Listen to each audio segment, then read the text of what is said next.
Hoje a gente está fazendo calor aí, o Brasil inteiro, o Espírito Santo não fica de fora, vem enfrentando essas ondas de calor, mesmo com chuva, o tempo fica abafado e em alguns lugares as temperaturas estão batendo os 40 graus, né? E aí a gente já sabe, a gente sente um desconforto, sente um mal-estar, vai muito para a praia, lógico, o período de férias também, né? Só que as altas temperaturas acendem um alerta muito importante, aumenta muito o número de casos de intoxicação alimentar. A gente acaba aproveitando, comendo mais fora de casa. Olha as imagens ao vivo ali da Praia do Lé. Tá muito quente, mas o tempo tá abafado e tá com jeito de chuva, né? O céu tá bastante carregado ali. Com esse calorão, bactérias e fungos se proliferam mais rapidamente nos alimentos, principalmente quando não há refrigeração adequada ou quando a manipulação, né, na hora de mexer ali nos alimentos, não é feito de maneira correta. Então a gente vai falar sobre os riscos,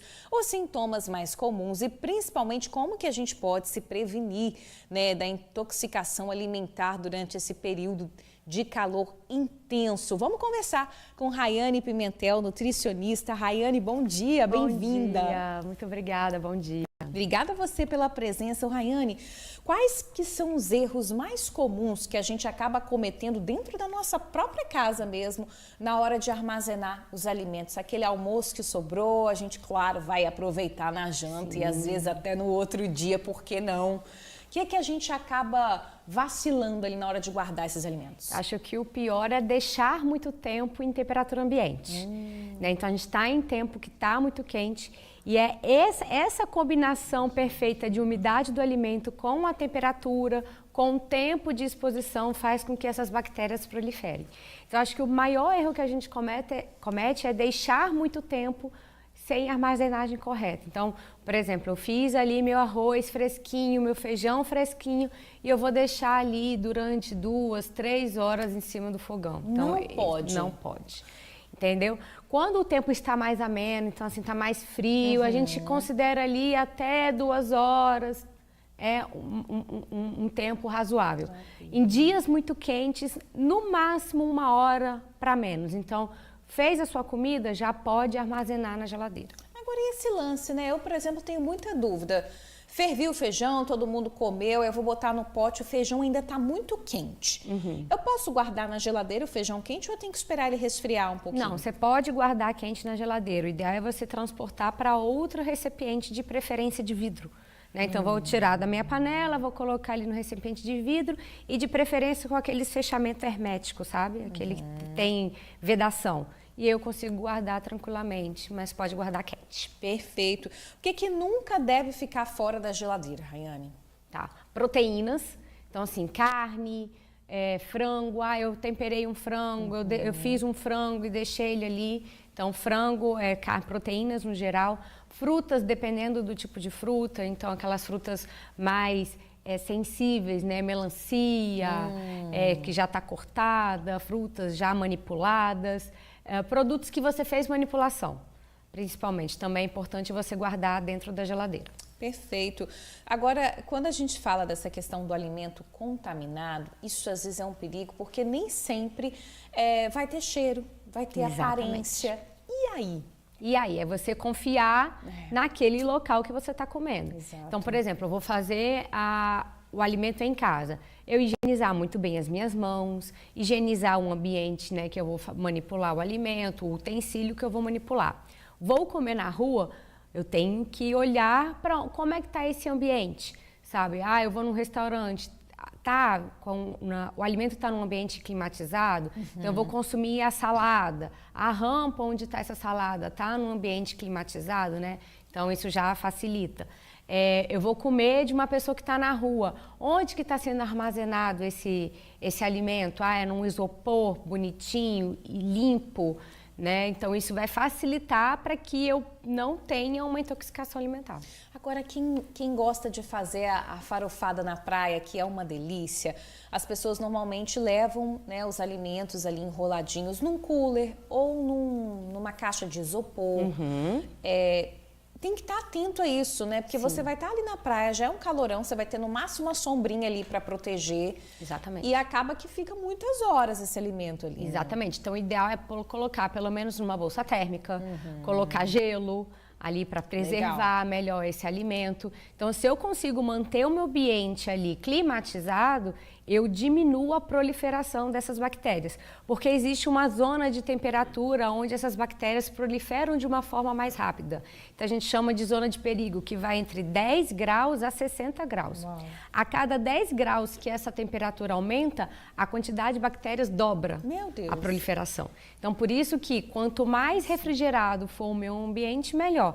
Eu tenho um isopor, uma bolsa térmica, um cooler, eu consigo colocar meu alimento ali, eu coloco o gelo, eu consigo preservar muito bem o meu alimento. Na praia, já que a gente está falando da praia ainda, o que seria ideal evitar? A gente que vai com criança, então a criança, tudo que passa a criança quer.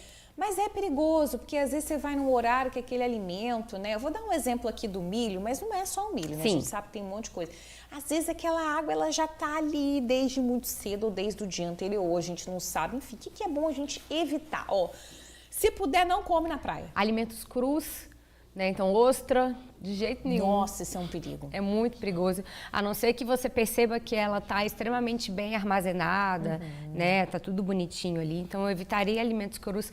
Alimentos que você percebe que tem muita manipulação. Então, sei lá, um salgado assado que tem um recheio muito de camarão, né? Aquela coisa muito manipulada, eu também evitaria. Eu iria para alimentos mais simples, então, que seja o milho. E aí, quando eu vou optar pelo milho, eu vou escolher um ambulante que eu olhe, tá tudo bonitinho, tudo limpo. Cuidado com a manteiga, né? Principalmente a margarina, né? O pessoal passa Exatamente. muito margarina, tenta evitar a margarina. Evitar a margarina, né? Então, assim, é você fazer boas escolhas. Se você puder levar a comida, melhor, porque aí você já garante. Né? Então, eu vou levar um sanduíche, eu vou levar um biscoito. Às vezes, você levar um alimento que não precisa de refrigeração, né? Uma criança, um biscoito de polvilho, por exemplo. Então, isso vai facilitar. Então, quanto menos manipulado for o alimento, melhor. Perfeito. Agora, outro ponto importante também é o gelo, que é usado nas bebidas. Sim. Nos sucos, nos drinks. É difícil a gente saber de onde veio a origem, mas o gelo também pode estar ali, aquela água contaminada. Pode, né? Pode. Então, assim, de preferência, usar um gelo filtrado, né? Então, quando você for comprar um gelo filtrado. E é isso, na rua a gente tem que acabar confiando naquele profissional que está vendendo. E é importante perguntar, esse gelo é filtrado? Ele pode ir em bebidas? Né? E aí a pessoa vai te ofertar, né? Vai te responder. Com certeza. Molho, maionese, creme, tenta passar longe, né? Exatamente, porque assim, principalmente maionese, porque a receita original da maionese, né, hoje a gente tem outras receitas que melhoram um pouco mais, né? Mas a receita original, por exemplo, leva ovo cru. Então, nesse calor, ovo cru é ovo e óleo, né? Então, acaba que é um alimento de muito fácil deteriorização. Então, evitar ao máximo. Molhos de tomate, molho de maionese, esses molhos, tudo que for muito condimentado, tudo muito manipulado, evitar e ficar longe. Perfeito. A gente recebeu aqui a pergunta da Maria Aparecida de Jardim Camburi. Obrigada, Maria, pela participação. Ela quer saber o seguinte: comida feita à noite e guardada na geladeira pode ser consumida no dia seguinte sem ferver? A gente tem esse hábito, principalmente o feijão, sim, né? Sim. Vamos ferver o feijão. E aí? Não, pode. Se você armazenou ela no tempo hábil, pode consumir sem ferver e não tem problema. Perfeito. João Batista, ele é de Cariacica, não colocou o bairro, ele quer saber o seguinte: alimento congelado pode ser descongelado fora da geladeira? O ideal é não descongelar o alimento fora da geladeira. É você descongelar ele em ambiente refrigerado. Então, eu descongelar ele na geladeira. Ou técnicas mais rápidas, né? Às vezes descongelar no micro-ondas. Esqueci de tirar a carne, né? O que é comum. Isso acontece muito. Acontece. Então, às vezes, descongelar numa forma mais rápida, né? Às vezes no micro-ondas. Mas o ideal é a gente se organizar para descongelar na geladeira. E um ponto muito importante, a gente não pode recongelar o alimento. Então, vamos supor, Tirei a carne para descongelar. Perfeito. Não fiz a carne por algum motivo, vou recongelar. Não. Faz a carne, tempera ela bonitinha e assim, pronta, você pode congelar. Olha. Quando eu recongelo, eu crio cristais de água, então a carne vai ficar com um sabor mais insosso. E também a bactéria, ela consegue se manter ali viva. Olha. Nesse recongelamento. Então, o ideal é não recongelar a carne. Perfeito. Frutas e verduras nesse calorão também, tem fruta que é mais sensível, né? Um mamão, né? Por exemplo, melancia. O ideal é comprar e já botar na geladeira?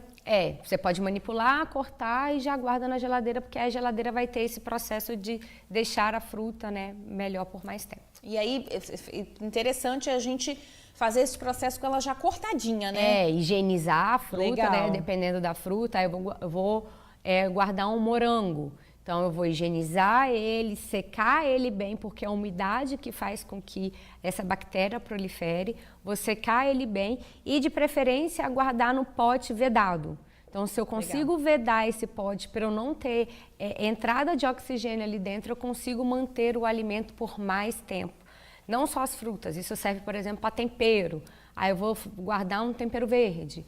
Então, eu posso higienizar ele, eu guardo seco, guardo no pote sem entrada de oxigênio, ele vai durar por muito mais tempo na sua geladeira. Legal, Rayane. Agora, quando a gente está num restaurante, às vezes a gente chega com fome, muita gente, e a gente, né, se for self-service, então a gente só vai, mas tem alguma coisa que a gente pode observar nessa comida, ou que vai ser servida ali no nosso prato, ou que está exposta, que acenda um sinal de alerta para a gente? Então, normalmente, a bactéria ela não vai mostrar ali de cara que ela está ali presente. Né? Então, se não necessariamente um alimento ruim você vai conseguir ver. Às vezes você vai olhar para o alimento, ele vai estar com uma cara boa, bonito, vai estar com um cheiro bom, mas ele já pode estar contaminado. Eu acho que o principal é você observar. Eu vou num restaurante self-service, como é que está a minha rampa? A rampa é onde o alimento é servido, né? Então, assim, é uma rampa que é quente, quando tem arroz, feijão, a carne, é uma rampa aquecida, tá saindo borbulha, sabe? Você vê que o alimento está quente, eu fico um pouco mais segura. A minha salada, ela vai estar numa rampa mais fria, você vê que tem uma a camadinha de gelo ali embaixo, a cuba ali em cima, bonitinha. Então, já é uma rampa mais resfriada, então tem uma segurança maior nesses tipos de exposição do alimento. Você percebe que existe uma troca ali do alimento, também facilita, em vez de ficar com o alimento muito tempo exposto. A pessoa vai repondo, né? Exatamente, tira, repõe outro. Então, é a maneira que a gente tem de olhar, falar assim, poxa, olho e vejo que está legal o ambiente. Mas é lógico, não vai, muitas vezes a bactéria não vai estar tão presente ali no alimento. Quando chega a estar presente é porque está muito contaminado. Com certeza. Agora, Rayane, você que está em casa também, a gente vai conhecer a Pamela. A Pamela já é amiga aqui da TV Tribuna. A Pamela trabalha com doces, brigadeiros gourmet. E para ela que tem uma produção alta ali diária durante o calor, esse cuidado também precisa ser redobrado. Vamos ver o que a Pamela contou pra gente, né? As dicas que ela dá também dos cuidados que ela tem na hora de preparar os brigadeiros, o doce. Você que costuma fazer doce em casa também pode aproveitar as dicas da Pamela. Diz aí, Pam. Ei, Bruna, prazer falar com vocês aqui do Tribuna Manhã. Meu nome é Pamela, da Pamelita Doces, e vim falar um pouquinho desse calorão, como é que ele tem afetado os nossos produtos antes do produto final. Os ingredientes que a gente usa também precisam ser armazenados da forma correta. Então vem cá que eu quero te mostrar o que dá para guardar no armário. Por exemplo, algumas coisas a gente até pode manter fora da geladeira, desde que seja um local fresco. Então eu tenho aqui, ó, chocolate, que no meu caso, como são chocolates nobres, não tem necessidade da gente guardar em geladeira, ele não derrete tão facilmente. O próprio creme de avelã, a gente também pode deixar fora da geladeira. O próprio chocolate em pó também a gente consegue armazenar em local fresco. Já aqui na geladeira, é bom a gente armazenar, por exemplo, as castanhas, as frutas cristalizadas, frutas secas. Então, por exemplo, aqui eu já deixo armazenado avelã, nozes, as frutas cristalizadas, amêndoas. Então, tudo que é relacionado a essas castanhas, eu prefiro guardar na geladeira. Já no congelador, eu consigo armazenar as massas de brigadeiro que eu já fiz com antecedência ou as que sobraram de uma produção grande. Então, por exemplo, eu tenho aqui já congeladas, que é o que vai fazer durar essas massas, né? Claro, todo o processo envolve também outros fatores para essa durabilidade, mas o congelamento delas é essencial para que ela dure mais nesse calorão que tem feito. Que incrível, Pamela. Obrigada aí pelas dicas. Deu água na boca. Nossa. Os doces da Pamela são maravilhosos. Agora, que interessante, ela usa a técnica ali, né, de congelar a massa. Quem trabalha, né, manuseando alimentos no geral, o doce também precisa dessa atenção especial, não é só o salgado, né? Todos os alimentos precisam dessa atenção por conta disso, da manipulação. É o contato da minha mão que vai ter bactérias, cuidado com o utensílio. Então, tudo vai ter um ambiente que pode, né, levar à contaminação. Então, quando eu congelo isso de forma mais rápida, eu neutralizo todo esse crescimento. Que maravilha. Agora, pegou uma intoxicação, não teve jeito, aconteceu, né? A gente sabe que os sintomas são muito pesados, às vezes até vai passando, né, de um para o outro, enfim. O que é que a gente tem que fazer? Se hidratar. Dependendo do grau de como que está essa intoxicação, né, se está tendo grau de vômito, diarreia, é buscar se hidratar bastante para a gente repor todos esses sais, todos esses minerais que a gente perde nesse período. Então, buscar uma hidratação, água de coco, água, soro caseiro, se você, né, tiver em casa. Sim. E aí procurar o médico para te orientar da melhor forma, isso é importante. Criança nesse período também pega muito, fica muito vulnerável. Então também é buscar hidratar essa criança o máximo possível. Combinado. Rayane Pimentel, nutricionista, dando dicas valiosas aqui para a gente tomar muito cuidado, né, com os nossos alimentos nesse calorão. Obrigada, Rayane. Eu que agradeço pelo convite. Muito obrigada. Até a próxima. Até.